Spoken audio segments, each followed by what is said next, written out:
Is Matt from the Massgrave podcast. Just wanted to say thank you for watching the first episode with Weatherman and do a little plug for them that make sure you follow them at weatherman.wav. That's Weatherman one word on Instagram. They also got a new EP on Spotify and everywhere you listen to music called Old Blood. Go check that out. And they got a couple shows coming up. They're playing News Cafe with Come Back the Kid on May 15th, and then they're playing a show at Moonbase 1 in Salem with In Plain Sight, Exit 18, and Pedal Dance, and that's going to be May 16th at Moonbase 1 in Salem. So make sure you check them out and follow them on Instagram, and here's Weatherman. But yeah, to start it off, this is Weatherman, and you guys can play. Come on down to a bay that's washed with codeine, to the safest place in town. We'll take your insides out. Yeah, but what's your new EP called? So we called it Old Blood after much debate. It was supposed to be a pretty DIY thing that we did with all our own equipment in Mac's home studio under the name 113 Studios, which we're going to be kind of building out from his house to kind of like really build with our pretty much DIY ourselves with friends who are carpenters, a couple contractors, but You're gonna make a studio? we're literally going to build a Building studio. a studio. You guys are you guys currently doing that? Yeah, that's the beauty. But of that was the plan before the EP, was to have that done. and we had enough decent equipment. We have enough know-how. Mac does a lot of his own research and did some school for this. We have a close friend who's graduated for SRT, so sound recording technology. So we had the stuff. We recorded all ourselves, but then we got to a point with it where we kind of realized that we got really good tracks out of it, like better than we really thought we were going to. And There's gonna be like a demo that you guys are just kind of like, yeah, we're just doing a demo. The first EP was called Sponsor Me Tape, which is funny you got skate because that's what the skaters used to do, is send the sponsor me tape to the Hurley and whoever the fuck to try and get it sponsored. So it was like a skating joke, and so it was going to be Sponsor Me Part 2. But then after we recorded it, we were like, damn, these songs are like kind of like dark. Yeah. They're kind of dark, they're kind of sad, they're kind of angry, and they're kind of good quality. And so we were like having trouble getting the time down to like mix it and master and do that stuff ourselves. So we ended up hitting up a few different people. Chris from Deaf Heaven, Oh, who plays bass. He was suggested to me by Mark Richards, who runs a great tattoo shop, Toon Gallery in Salem, a private tattoo shop. He does awesome horror art. Check him out. He's you'd like him in particular. If you haven't seen his shit, Matt, you'd love him. Yeah. It's in Salem. In Salem. Yeah, I think like basically on the Salem Beverly line, towards the center. Oh yeah, I used to live right around there by the Willows. Yeah, where Bill and Bob's is. Exactly. Yeah. So yeah, it's called Tomb Gallery. But anyway, so Mark told me about Chris. He gave me his info. I hit up Chris and we were talking to him, and then I had this realization that me and Mac and maybe I like to some extent grew up kind of like listening to Defeater because they're from Boston and stuff. And I remember this band, my old band, used to play with Pillbook, who were today the two-piece. They were probably one of the best live bands I've ever played with. I saw them. And they were 18-year-old kids when we played with them, my old band, and we were like so much shittier than them. It felt so like we go. They're just prodigies. Like I remember seeing them being like, how, because they also seem older. They act older. Yeah, I think when we saw them, actually, Aaron was 17. 17. And the kid's a crazy multi-instrumentalist. He's got a voice that's like Michael Jackson if he was punk rock. Like really amazing singing voice. Think about all the prodigies that were around like when we were in high school, because like think about like, and even before then, there's always been like people in bands who are like, they've hit it before they graduate age, like before they're 18.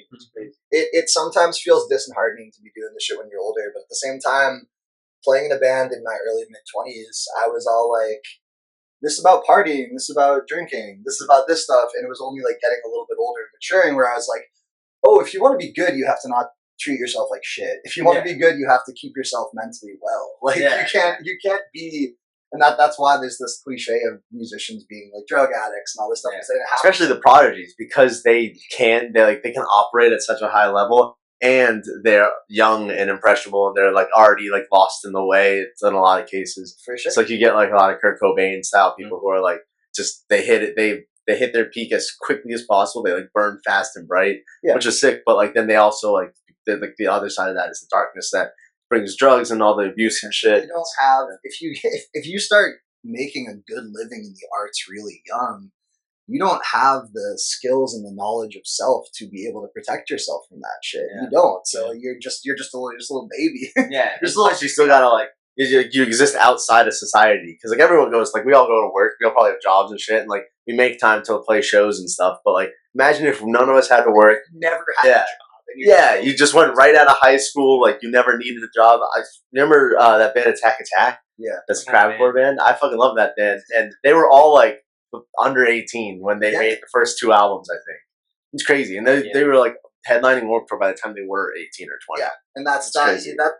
That throws you into a pretty crazy life course. Yeah, and all of them made different bands, and they all had vastly different like results from those bands. It's crazy, yeah. And you think about Sonny from Skrillex, First to Last. He's the first one that I think of. Yeah, and he's 16 touring from First to Last, and the dude blew out his voice in 2 years because you're 16, you don't know how to sing, right? I'm 30, I don't know how to sing, right? So you're the emotion as a kid. But he was also like his voice was like developing. I think was the thing. It's like when you're younger, I feel like you can blow out your voice so much easier. It's weird. I feel like there's an element of toddlers and tiaras to post-hardcore, maybe.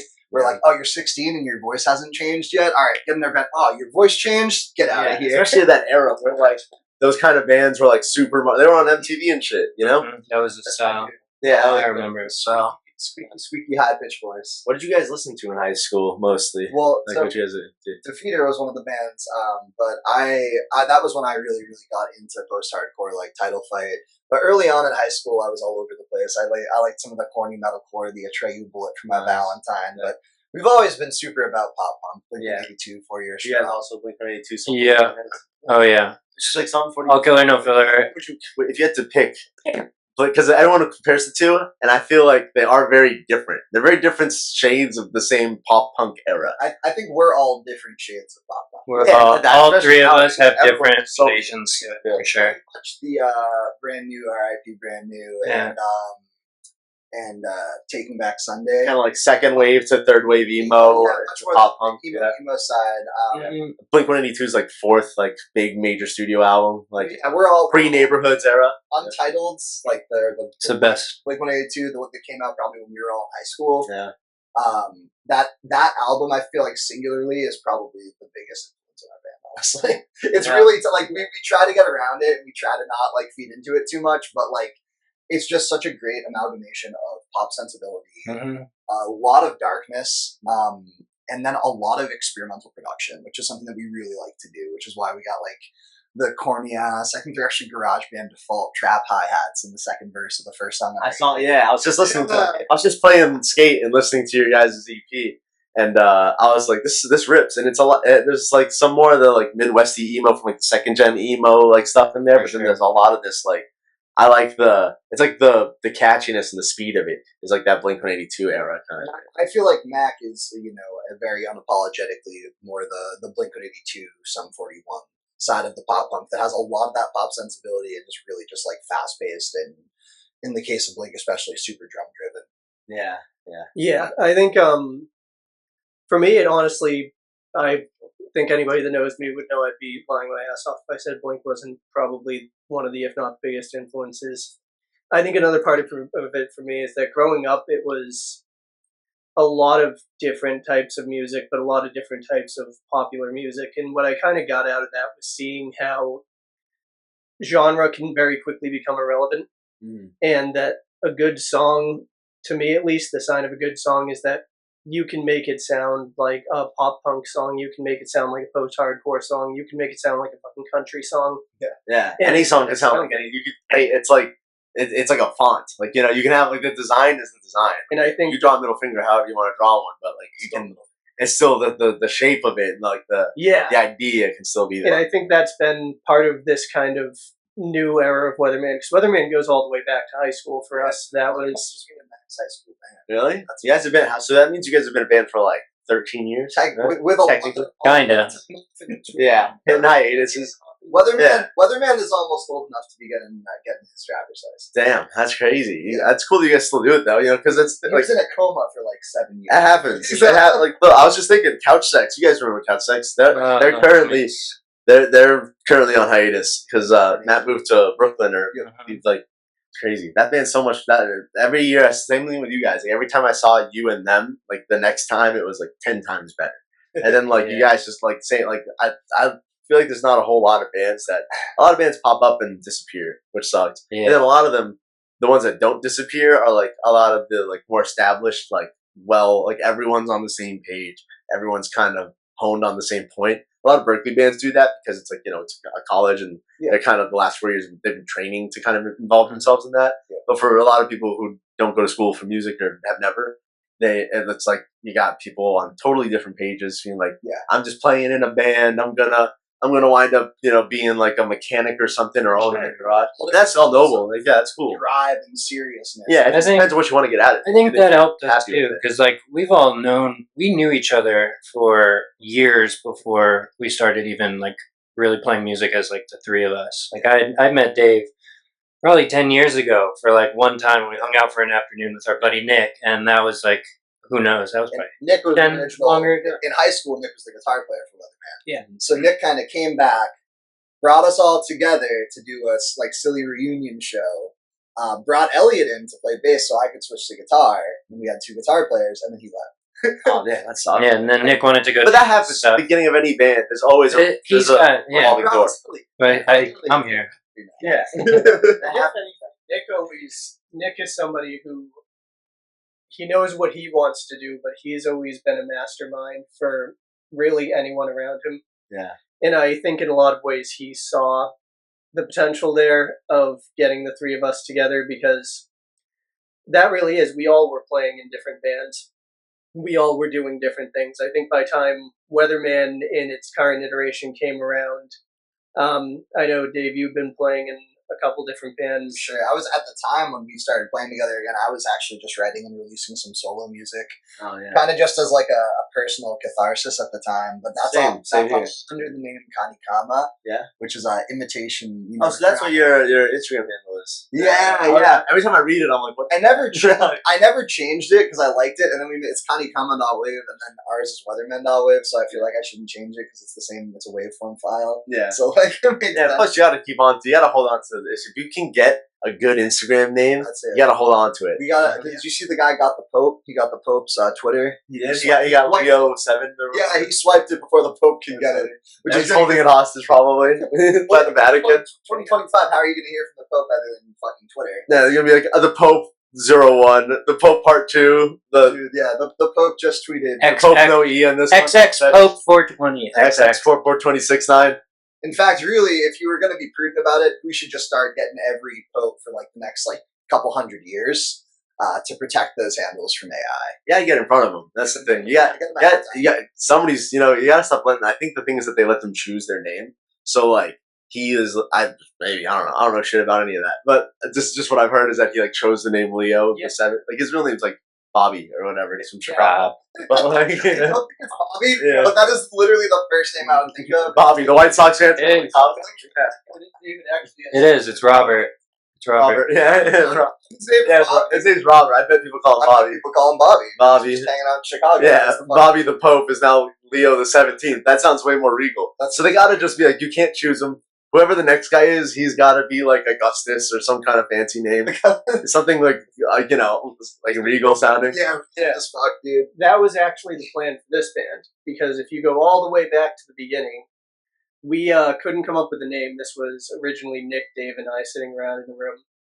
And naming shit's the fucking worst. It's awful. I hate it. Oh, yeah. Rip your eyes out of your head. We thought about so much naming shit on the CP. The name and the logo I put forward, and was told at the time by this guy and Nick that we would, quote, use it until we thought of an actual name.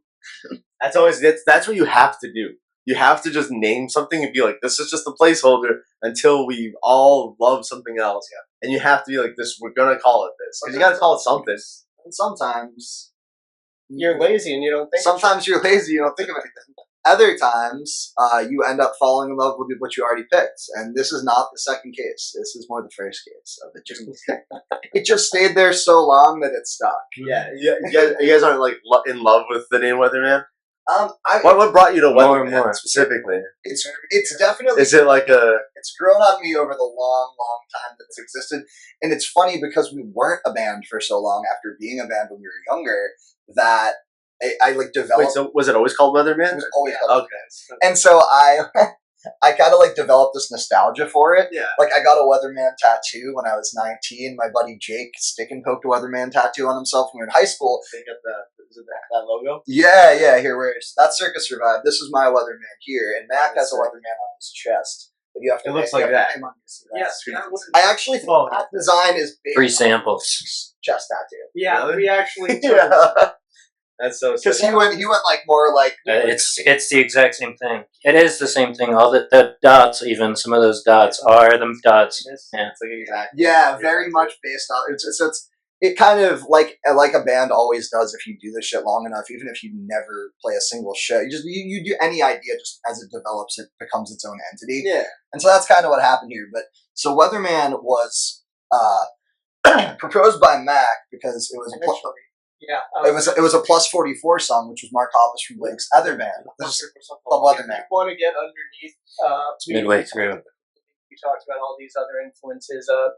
The hidden sublayer to all of it is arguably the biggest influence early on was plus 44, Plus 44. and I think it was just kind of That does make a lot of sense because you guys kind of do. Now that you mention that, I'm like, there's more than just Sum 41 and Blink-182. Oh, There's yeah. also like the brother and sister bands of them. Like, It was that push to be, I think, a little bit more experimental, get a little bit farther away from that straightforward, polished. yeah, pop it's radio. like straight up pop punk.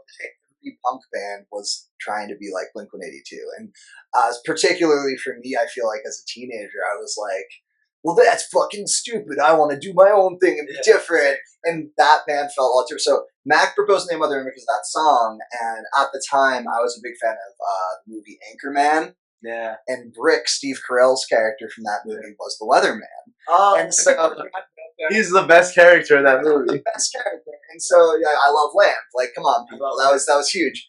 And so that was why you really love Lamp, Brick. And so that was why I agreed to it. That was why I agreed to it back in the day because I didn't like naming ourselves after a plus 44 song. Yeah. But as much as I did like plus 44, I still do.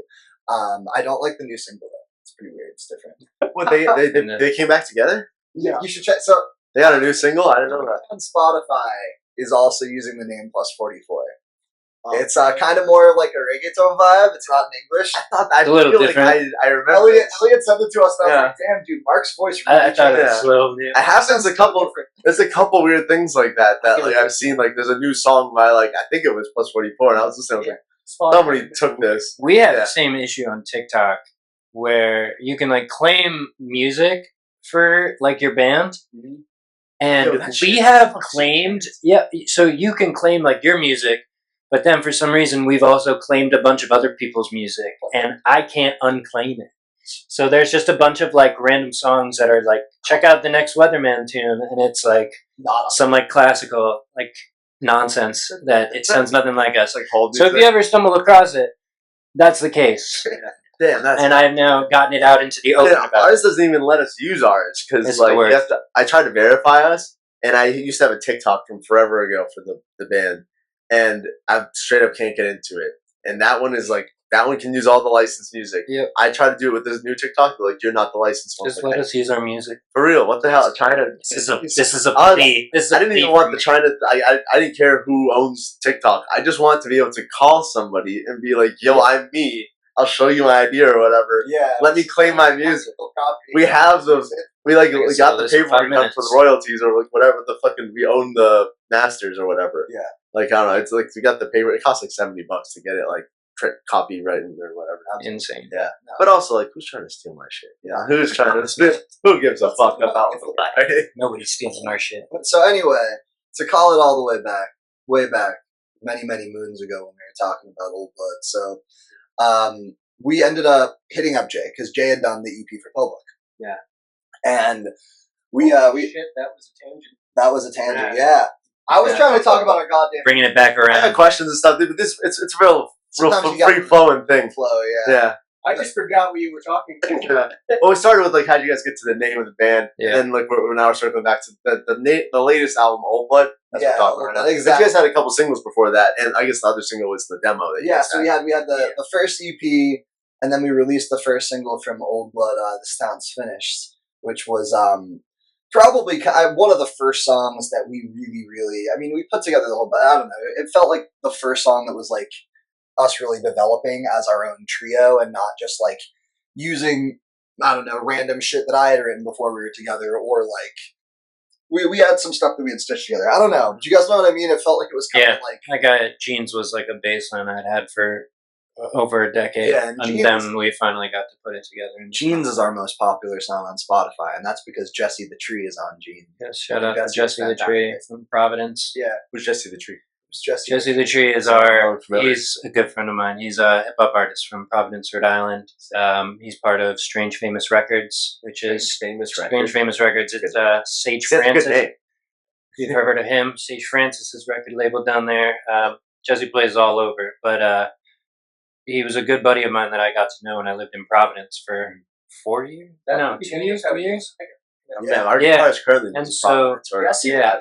Yes, you guys. So we were in a band with Jesse where we did kind of like a hip hop, Kind of a few live instrumental kind of thing. That's It's called NBA Players, where we did a few songs. about to get taken Uh, off of Facebook because, surprise, you can't call your band NBA. Player. Yeah, That's really what it was called. It's NBA. yeah, we have We made it several years before they caught on to us. Yeah. Honestly, naming shit's so fucking hard. Like, what the hell? yeah. Yeah, like, The word. you guys got to Old Blood. Why'd you guys call it Old Blood? It's just like because nostalgia? This right here. Is that? I don't have Is one that- of those. It's not Berserk. That's a Bloodborne. Bloodborne. That was Stolen from Berserk. yeah. I was gonna Because say, it looks eerily like I have Berserk on my computer right now. Like if you Look. wiggle the thing. Hidetaka Miyazaki right here. Show the camera. Biggest Berserk fan in the world. Everything in Dark Souls, everything in Bloodborne, everything in all his games is just lifted right out of Berserk. Yeah. He And like- I got the great sword. I love with the That's great. yeah. All I do is just try to get. I focus everything on trying to get. Elliot has a friend who Yeah. also makes guts in every. Guts is just so much fun God, to play. yeah, he does. He is. Smack the shit. Literally, that's so Here's true. the thing, though. Every FromSoft game, great sword movesets. Like the literal great sword, which is an ultra great sword. Yeah. Trash moveset. The one Zweihander's always a better ultra great sword. Elden Ring. Yeah, this is my girlfriend got me this shirt. This is actually an Elden Ring shirt. It's got this fucking bastard on it. But anyway, so yeah, we're all crazy into games, but I think that What was Old Blood called before? I had to fight tooth and nail to try and get it to be changed. Blood because of Dark Souls. the Bloodborne. Bloodborne. So in Bloodborne, everything's about blood, which is why it's called fucking Bloodborne. You're not gonna tell me about blood. My band knows a couple things about fucking blood. We love to know blood. So Was what you were saying. We gotta start. We Oh gotta yeah, no, do never. a whole blood orgy theme where we fucking just splatter blood. Yeah. The whole that'd be sick. I mean, yeah, I feel like you could definitely get some like fake blood that would be like. I got so much fake blood on me, right? At all moments. Anytime someone's He's like, got a "Let's do blood I'm capsule like, in I his mouth at all times. Do like the DBZ thing. There's a Like pic his on our name. Instagram from I think like 2022. I asked O'Brien, and I had the blood capsules in my mouth, and they're so hard to break. Like when you pack them, like yeah, I was like Yeah. punching them, and like I was just chewing on a pill because it just crunched, and then I had to like really like I like did this, I like slammed it, and then it like exploded. And everyone, it just made the crowd concerned. Like did he just forcefully like break his lose a tooth on stage for like a dramatic effect? Yeah. But I love fake blood because it gives that kind of reaction. People are like, oh no, something's horribly wrong. And they're like, that's too much blood to be real. I Like, can't think about fake blood without thinking about fucking Charlie on Always Sunny when he swallows the blood capsules. Because me and my girlfriend say it anytime we're sick. We say, I've been poisoned by my constituents. Before he throws out the blood on the it's, that's one of the. I love anything Charlie does. Like He's so because funny. he keeps eating shit that he's like the paint on the St. Patrick's Day. Have you been eating paint? Have you drinking paint? Did you know Charlie Day went to Merrimack College? yeah. I did not know So that. he was a drama major, I Yeah, think. come up here. It's crazy that because Come up here. because he seems like such. I'm not sure. Is he from here? Or like No, I I think think he he moved up here or something. Yeah. He wanted to play baseball or something. really? That makes sense. Merrimack's got good sports and stuff. They got a good hockey team. That's Right such a random. Yeah. place for you to go. I know, right? Yeah. Merrimack. There's a couple people who are famous who went to some of the private schools around here. That's because For sure. Massachusetts got like private schools everywhere. Yeah. The other day, and I feel like that's just like a crazy thing to think about. That like we live in a state where people come from all over the world to go to prep school. Yeah. You can throw a rock and hit like 3 colleges here. Mhm. Do you guys graduate or go to college? I'm about to graduate college. Yeah, I'm just getting my bachelor's degree now. That's it. I didn't have the time or the money to do it when I was like out of high school. I just didn't. It wasn't the cards for me. It wasn't going to happen. So later in life, get my shit together, make it happen. Cool. What's your major? What's your Psychology. So, yeah, I'm going to be a school counselor. For my day stuff, but I intend on. I mean, I've always had to play music. It's not a thing. What's your major? Elliot's film. I was a film and television major. It's actually the only member of Weatherman that's a current college graduate. So. Really? Yeah, I graduated. Damn, we only got one too. We have a 5-member band, and Mike's the only one who graduated. And he's got 2. He's got economics and finance. Oh, Are jeez. his 2 majors. I didn't do my anything dad's- that impressive. It seems like the most shit. It has the shit. Yeah. He does. He has a house. He like this. I'm renting. This is my brother's apartment, and I'm renting it. Mike Van has a full ass house with That a sounds garage great. that we practice in, and like he worked 2 jobs like right out of through college. Oh my, It's crazy. Like, he like just Yeah. wanted that, that's and he got it. Dude, And he did it. That's And it. he got it before 2020, which we were all like, it's gonna be so hard to get a house, and he got it. And he's barely got it, and then Mhm. 2020 hit, and then now houses are so expensive Mhm. that like you can't get one. And I'm like, what a That's right. genius! well, I should have done that. The important thing about Mike too that I told him. I forget who he told me I looked like at the at our release show that we played together. If Haley Joel Osment, after his child career, had aged gracefully and like grown to be a handsome man, not a man whose face was too small for his face. No hate to Haley Joel Osment, he's a great actor. Yeah. But then he would look like Mike.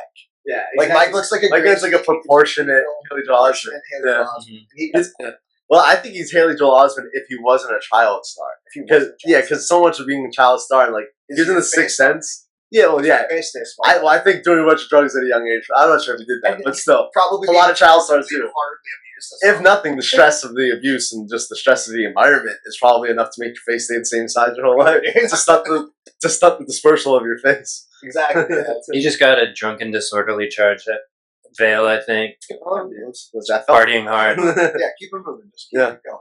Yeah. Um, We got you in our thoughts, Haley Joel Osment. But to get into some other questions, Yeah.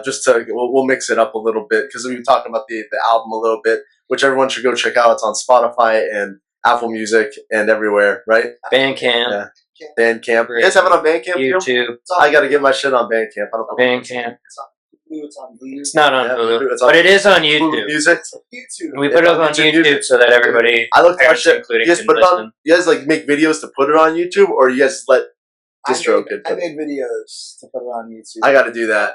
That's just Just yeah, grab yeah. it. Simple stuff, All you just to need. get it out there to Yeah. listen to. that helps. Like 15 seconds, something happens.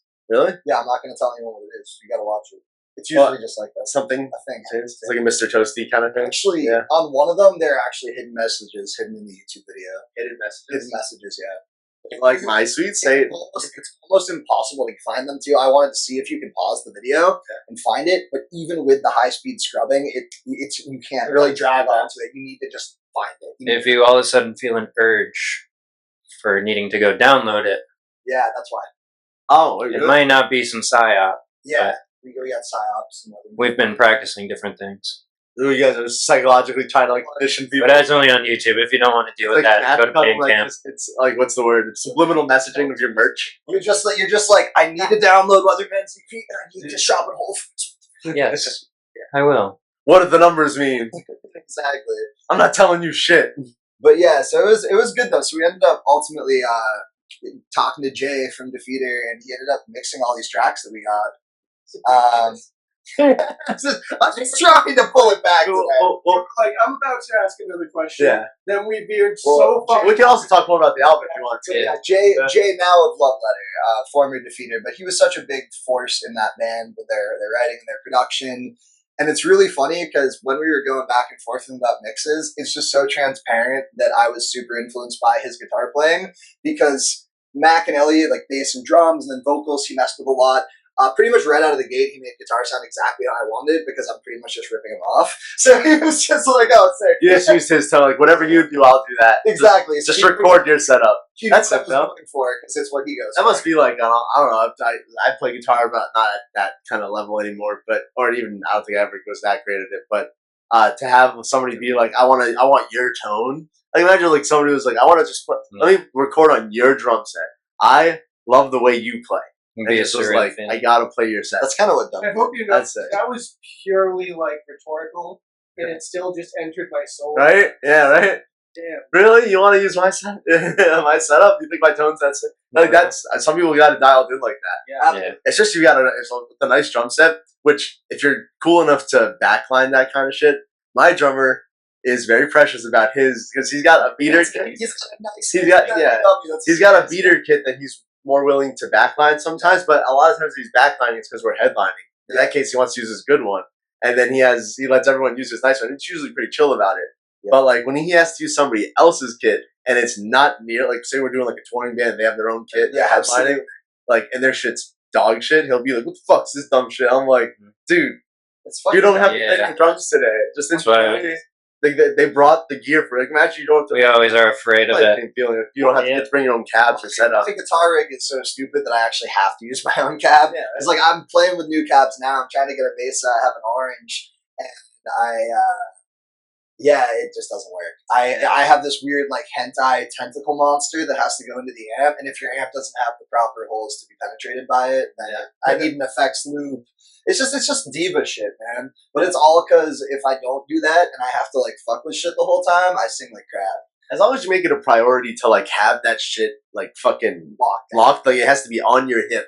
You have to always have your rig ready to go. Exactly. Because so many times, like my guitarist or somebody is like, I forgot my cab here. I forgot this thing. Or, like we'll just make do. Your guitar And players, they both use crazy shit. Tom. Yeah, they do. use cabs. So they do that now. Actually, no, now they use cabs. Now they use cabs. They use cabs? They both have cabs I and thought heads. they both had fucking Marshall combos. They did for a while, but because that was easier. But now because we're, I guess it's mainly the thing is that they have. I thought that was you, Elliot. It's like how you nuzzling? What a good song. Yeah. I see nuzzling. But yeah, like that. My guitarists like their setup is like so good when they bring it, but sometimes they can't bring it, and then it's just us making do, and then we're like, fuck, this is like we had it so dialed in at practice, Yep. and without this component, it sounds like there's a whole piece like that's just smashed in there. Like, That part's as much as it's that's part of the punk rock idea. fun. That's That's the DIY attitude, you know. But yeah, so it was, but we like this one. We're happy, and a lot of the new material we're writing, it's crazy because I feel like anytime by the time you finish an album or an EP, you feel like it's you from yesteryear. You feel like by the time we finished it, we're like, all right, well, fuck all those songs. We have new ones We're now. so tired, So but we're actually now in the process of recording some new songs for singles, maybe a new EP. That's good. You want to do that because that's how that's I have that book up there, which you probably can't see. But I went to school for music business for a little bit, and I only did for like a year.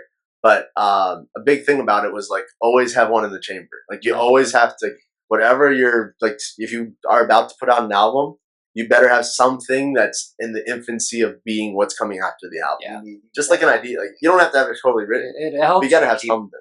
like, to always have something ready. To always keep going, because once you become stalemate, it's especially as you get older, it becomes harder to just kind of get back into it. For sure, yeah. Like it's It's not, hard to get inspired like that. So Yeah. like, because that's why I think a lot of, like we were saying, like a lot of musicians start so young. I think it's just because you have more time and you're experiencing things and it's all fresh and new and Yeah. it's intense, and that creates really good, like, potent art. And I think when you get older, you just get a little bit more calloused and things just become part of the norm. Absolutely. Yeah. Well, I think that's what's really funny is so we played with a band, Borderlines, a while back, who's excellent from it's coming Portland, Maine. And they absolutely kicked ass. But one of their guitar players after the show told me that he was, and I think it was supposed to be nice. It sounded nice. That we were like he hadn't seen a band play like this in a long time that was as angsty. And I was talking about it, and it's just so funny because as I've gotten older with my writing, I never got less angsty. Yeah. I'm just not as angsty about girls, and now I'm angsty about Just different socioeconomic problems and like grown up shit. And I don't think there's ever you never run out of shit to be pissed off about. Show me any boomer at a bar on a Friday night. He's got plenty to be pissed off about. I bet that song fucking sucks. The song that he's writing, he's like, the fucking goddamn liberals wrecking my fucking country. Like, Yeah. it's probably the worst song you ever heard in your life. But it's no less important to him, probably, if you wanted to write a song. I think that's just as important. You never leave to be pissed off about or happy about. You just feel, you gotta have strong feelings about it. But also, like, I feel like it's so much of that just processing any feeling. Like, you know, like writing, like we write, like, I write a lot of stuff. I used to write it, like, straight up dead literal, like, this is a story, like, of things that happened to me. And you run out of stuff pretty quickly, being like, everything has to be totally true. Yeah. So now I love my chem so much that it's like, a big part of that is like taking real life experiences and then telling them through like a fantastic, fictional, so you can have more detail in there and be like, you know, there's a lot more kind of, I guess, metaphors, whatever, but like it's still, the story's still getting told and the moral's still there and the true events are still there too. It's just they're in between the act, like, you know, like a movie, like, you know, if you were to tell that's why all the stories that we still talk about nowadays, right? Like you got your Odysseus, you got your Brothers Grimm.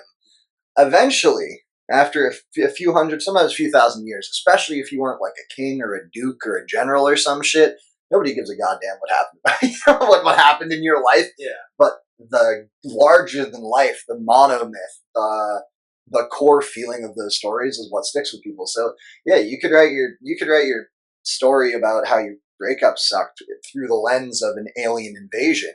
If you're putting your real raw feelings into that and then filtering it through this narrative, it's going to be good. It's going to be real. Actually, it might not be good. It might suck. Music might suck either way. But yeah, and it's funny because Defeater did the same thing. Their entire band is like a concept band based on the story of this. Mac actually knows more about the story than I do because he had a Defeater song at his wedding and I'm not married. Sick, though. But either way, so like, yeah, and I love bands do that. I love concept albums. I love My Chem too for their. That's why I Brought You My Bullets, You Brought Me Your Love. That album is top 5 albums for me forever. Yeah. It's just that was big for the album that we just put out. Was like, that's like, we wanted it to be like, we're like, we saw them do that. Let's do our version of what that would be like. We can for sure 20 years later, which is crazy because like if you think about it, if they like re-recorded that with better equipment, modern equipment, it would be insane. Yeah. And what's really crazy to me about it too, I should do like a vocal cover of like Demolition Lovers or something at some point because I love singing that song. So much fun. What sucks? This is the thing that I hate about sometimes when bands like get more and more produced. Is like that was Gerard's most comfortable singing range too. He pushed it and pushed it and pushed it, but like that, you can tell he's really in his element on that album, and it kind of sucks though because you get like the more you want your voice to be higher and cleaner and like all this shit, you get more and more famous and professional. And also, you have a lot more like ability to get the production behind it to make it sound like. I talked to like my guitarist, like, and I like we love My Chem, and I always complain that a lot of our songs are really fast. Like we have a 10-song album that's like I think runtime's 30 minutes, like not even hardly 30 minutes. I think if we were to press it, it'd be on a 7-inch. Yeah, it was crazy. It was full length on a 7-inch, but it was like a lot of the songs are just so like. It's like speed rapping the lyrics and like the melody and the singing, and it's so like exerting that like I'm like if I could just have like a minute in between, not even a minute, just like a second in between songs, because we go from song flow right into the next one. I don't get a chance to drink water or breathe or anything, so I'm dying. And he's like, Gerard can do it. I'm like, Gerard, they fucking wait. The crowd's clapping for a second. Yeah, he gets like full minutes of just guzzling water while the crowd's losing their minds in between songs. So for a long time, I got a Korg Mini Log, which is like an analog synthesizer, and we use that, and we'll use electronic drum stuff sometimes to make like ambient noise for between songs. We still have yet to employ it right. Hopefully with our new rig, we'll be able to really get it in there. But yeah, you guys should, it's great. Like just get yourself a crazy little like loop station pedal thing. Just have some guitar noise in between there and drink your water. It fills in the space. I feel like especially in smaller venues, it feels so awkward between songs sometimes. And with us being a 3-piece, we got like you got to tune up and stuff. You're doing like a whole like pat your head, rub your stomach act in between having to you know, spiel. Like I just stand there with the mic and I have to do stand up, and it's fun. It's still fun talking to the crowd. But you're like, we got merch. How about those bands? Thank you for having us. Yeah, it's the same shit. We're trying to tune and failing to tune. Yeah, and there's dead silence. Yeah, everyone's just staring at you. We've got a pretty down pat strategy at this point, which can pretty much be summed up as random bullshit. Yeah. And it's generally letting these two guys talk about whatever they want to talk about. And eventually it'll go on too long, and you'll hear I'll just kind of start riffing shit, and that's the it's nice subtle cue. Yeah. Hey, we're starting the next song. You're getting better.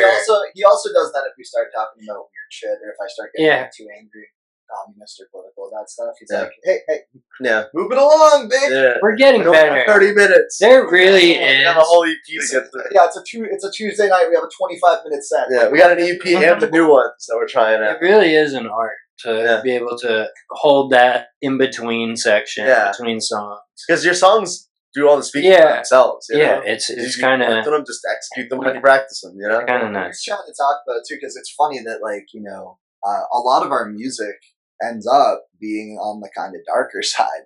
But as people, while we're all pretty sad, we're like we're goofy guys, so we try to like let that bleed out That's between it. songs, so that it's not so goddamn morose. Yeah. I think the morose, like that sad stuff comes from the space that when you're not playing music, like Mhm. your life outside of like getting to do the thing you want to do. So when we finally get to play a show, it's like that's the party. Like, you know, The party. it's like, yeah, we're all sad and we're expressing ourselves with that right now. But like, this isn't a sad event. It kind of feels like, I don't know, funerals are similar. Like every funeral I've been to, you want to begin like that. Like, yeah, we're here for like we're all feeling some sort of way while we're here. But the point of this was a celebration. Like, you know, we're all here to be happy. And I think like all the worst periods of my life have been very marked by me not making music. Yeah. And what that kind of taught me, I think Mac had a similar experience too with like just not drumming for a little bit and how that affected him. Like, I love playing music with these guys. I love writing and recording music. I love playing shows. I've always loved it. And that's the thing I always will love doing.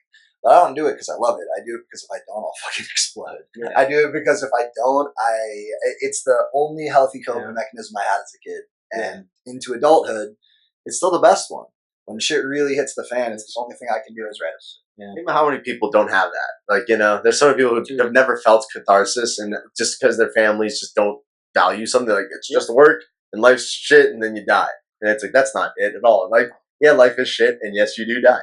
But there's so much space in between that for like the whole fucking purpose of it. You know, wonder and joy and fantasy and imagination and inspiration, all that shit makes it worth it, you know? Yeah, and when I think Makes life worth living. I think that everybody, this is more psychobabble, everybody needs catharsis, and everyone finds a way to get it.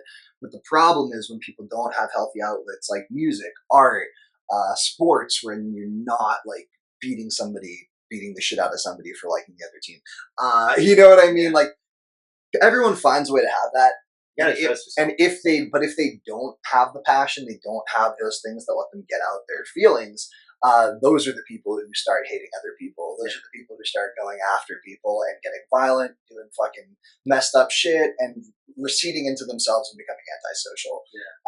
And then becoming like a man on the island who's got like you have your own reality, and anything that fucks with that you take personally. And that's how you get all these people who get really you don't even have to. That needs Yep. Yeah, we're not trying to get deported to countries we've never been to. So I think that but I think I speak for all of us when I say that is probably the thing that we all value the most about music, and being in a band and playing with other bands is that ability to connect to other people. Yeah. Especially post-COVID, man. I've worked with kids for years now, and Mac has worked, inside of school systems now and stuff. And I think one thing we were seeing a lot with kids during the pandemic is you have kids who are every single kid, typically developing kids, were all behind with social boys because they were stuck inside on a fucking Zoom call. They're supposed to be in a classroom with kids. And we pretend that we're invincible to that, but I think every adult, we have all atrophied socially. Yeah, and that's happening no matter what, because as a person, just in modern age, even besides the pandemic, everyone wound up, there's no reason to go out as much. And we see it at our shows. A lot of people since the pandemic, then I like just being a vegetable on the couch after work, and that's fair and decent a lot of the time. Yeah. But you got to make it a point to get out of your fucking house and do something. You feel something. Live your life, you're not, because you have the whole rest of your life from, your 50s, 60s, when you get old, to sit and do nothing when you can't move and you can't do shit. So while you still got the use of your knees a little bit, even though it might stand. Use them. Yeah, and it hurts to stand for a whole show, but at least you can can walk out of there. You know what hurts less than standing though? What? Dancing. That's true. Dancing does hurt less. Yeah, it's true. You gotta move your feet. Yeah. Yeah, we just gotta do it to balance. You gotta stand over in the corner, drink some water, come over, dance a little bit, get the blood moving. Yep. That's it. You gotta get your blood moving a little bit. I think a lot of people just like, because it is relaxing when you let everything settle and everything's just chill. That's nice, but like you can't live like that. You're gonna wind up being like you're like stuck to the furniture. You're never gonna leave. And you're gonna be stoop kid. Like you're in Hey Arnold, stoop kid Don't never be afraid to leaves. leave your stoop. Don't be afraid to leave your stoop. You know, there's a whole world out there. But yeah, I think being inside and staying staying in your bubble and kind of, you need the comfort, but what makes comfort comforting is returning to it. When you marinate in comfort for too long, you get sick. It's bad for you, and especially when you have not to get too literally, yeah, but not to get too tinfoil hat on you. But then you have big tech companies emotionally manipulating you inside of a little fucking light box in your head all the time. It's addicting as fuck. It's literally the most addicting thing in the world. It's more addictive than hard drugs, and I think that literally, dude. It's nothing. It's literally nothing. It's literally It's a light that just flashes. yeah, literally, you're just clockwork oranging yourself, dude. 2 a.m. It's like sitting with my phone above my head, this clockwork orange. Nobody's keeping my eyes open. It's me forcing them But open. I think having those real in-person experiences, going to shows, and going out to the fucking movies, man. I'm sad the movie theater's gonna die. I go all the time. I go to the movies as much as I'm a little bit more broke now since I have this apartment, but I gotta live somewhere. This is the only place that I could somewhat afford, and it still costs everything I got.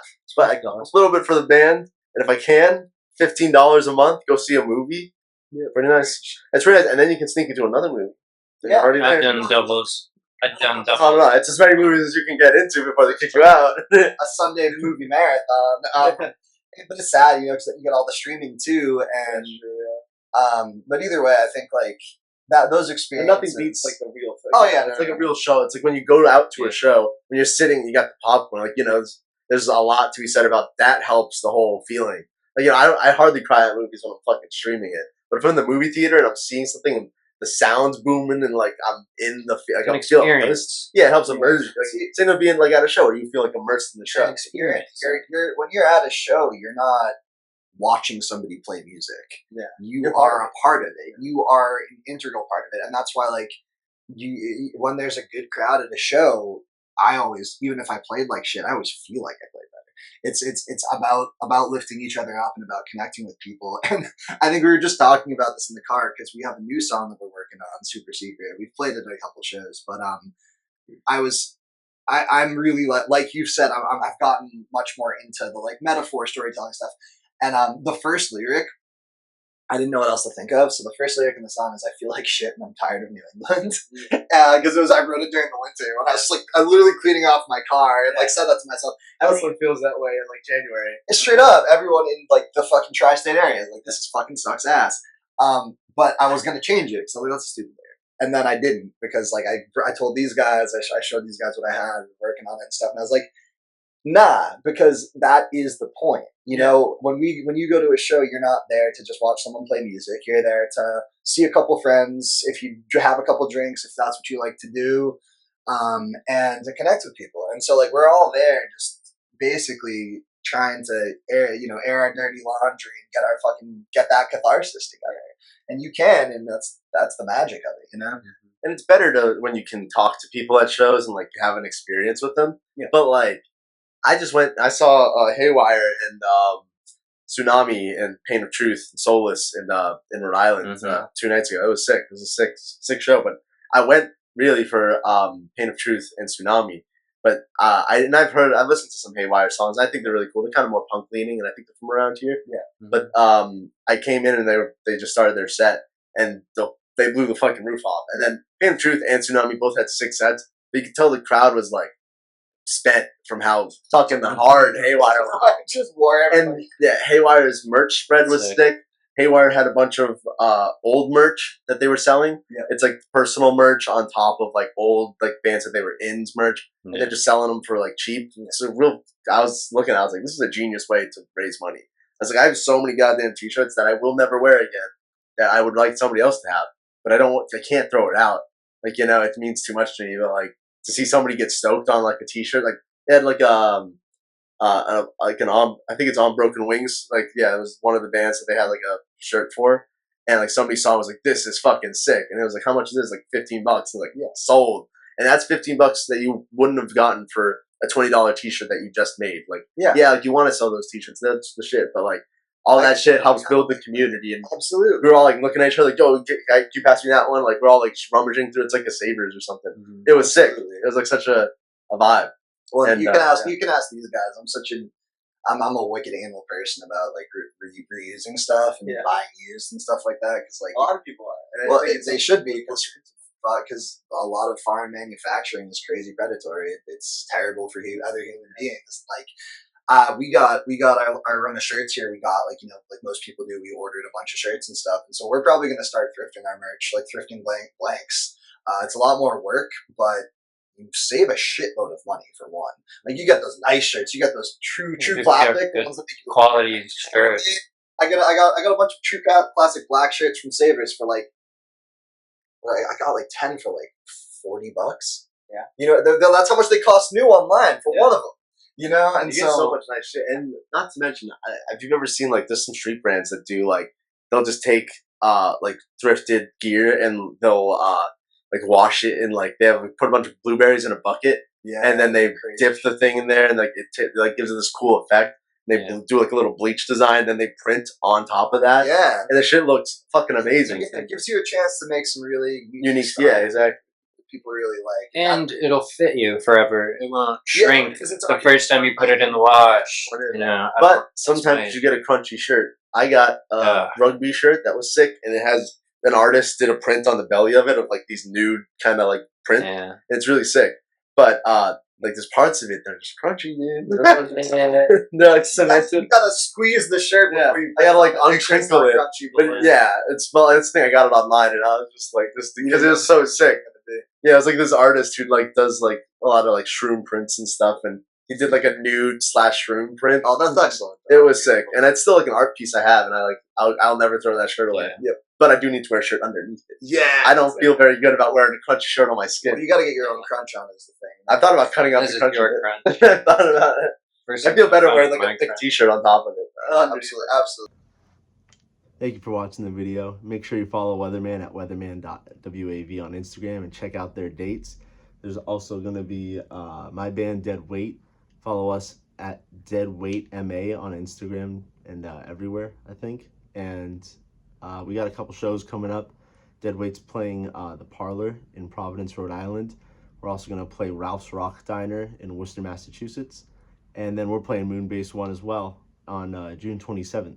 So keep an eye out for those shows and follow Weatherman and Dead Weight and keep watching Massgrave podcast. Thank you.